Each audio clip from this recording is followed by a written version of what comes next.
Sleeves కి cut work design ఈజీగా ఎలా కటింగ్ చేసుకోవాలో చూపిస్తున్నాను. వీడియో ఎండ్ వరకు చూడండి. ఈ వీడియోలో నార్మల్ స్లీవ్ కటింగ్ కూడా చూపిస్తున్నాను. లైనింగ్ ఫ్యాబ్రిక్ ని 4 ఫోల్డ్ చేసేసి లెంత్ 6 ఇంచెస్ తీసుకున్నాను. విడ్త్ వచ్చేసి 9.5. 32 సైజ్ నుంచి 38 సైజ్ వరకు 9.5 తీసుకోండి. అంతకు మించి తీసుకుంటే 10 ఇంచెస్ తీసుకోండి. పై నుంచి 3 ఇంచెస్ తీసుకొని మార్జిన్ 2 ఇంచెస్ తీసుకొని ఇలా నేను వీడియోలో చూపించిన విధంగా కర్వ్ షేప్ తీసుకున్నా. దిగువ వైపు లూజ్ మీకు ఎంత ఉందో తీసుకొని దీనికి బై 4 + 2 ఇంచెస్ మార్జిన్ అయితే తీసుకొని ఇలా డ్రా చేసుకొని కట్ చేసుకోండి. మిడిల్ లో ఇలా కట్టించుకుంటే బ్యాక్ అండ్ ఫ్రంట్ కట్ చేసేటప్పుడు ఈజీ అయిపోద్ది అనమాట. నేను 2 స్లీవ్స్ కట్ చేశాను. కట్ వర్క్ డిజైన్ కి ఇలా క్యాన్వాస్ పేపర్ ని డబల్ ఫోల్డ్ లో అంటే నేను 2 హ్యాండ్స్ కి చూపిస్తున్నాను. 2 ఇంచెస్ విడ్త్ తో వైపు స్లీవ్స్ ఎంత లెంత్ ఉన్నాయో అంత తీసుకోండి. నేను చూపించిన విధంగా స్కేల్ తో ఒక లైన్ డ్రా చేసుకొని దిగువ లైన్ నుంచి పై లైన్ కి అయితే 1/2 ఇంచ్ గానీ 3/4 ఇంచ్ గానీ ఉండేలా తీసుకొని ఇక్కడ క్యాన్వాస్ పేపర్ ని 4 ఫోల్డ్ లో పెట్టుకొని 2 హ్యాండ్స్ కి ఒకేసారి కట్ చేస్తున్నాను. ఇలా కట్ చేసుకుంటే 2 హ్యాండ్స్ కి ఒకేలా వస్తది అనమాట. ఇక్కడ నేను విక్స్ డబ్బాని అయితే యూస్ చేస్తున్నాను. బదులుగా మీకు నచ్చిన షేప్ ని కూడా మీరు యూస్ చేసుకోవచ్చు.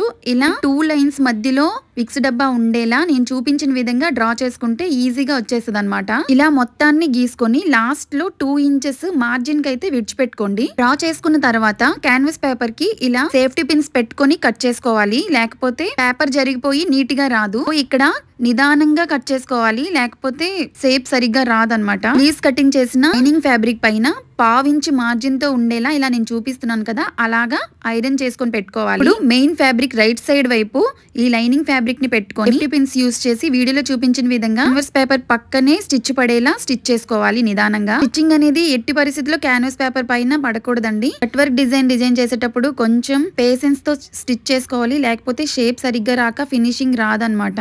ఇలా మొత్తాన్ని స్టిచ్ చేసుకున్నాక ఎక్స్ట్రా ఫ్యాబ్రిక్ అంతటిని కట్ చేసుకొని 1/2 ఇంచ్ మార్జిన్ తో విడిచిపెట్టుకోవాలి.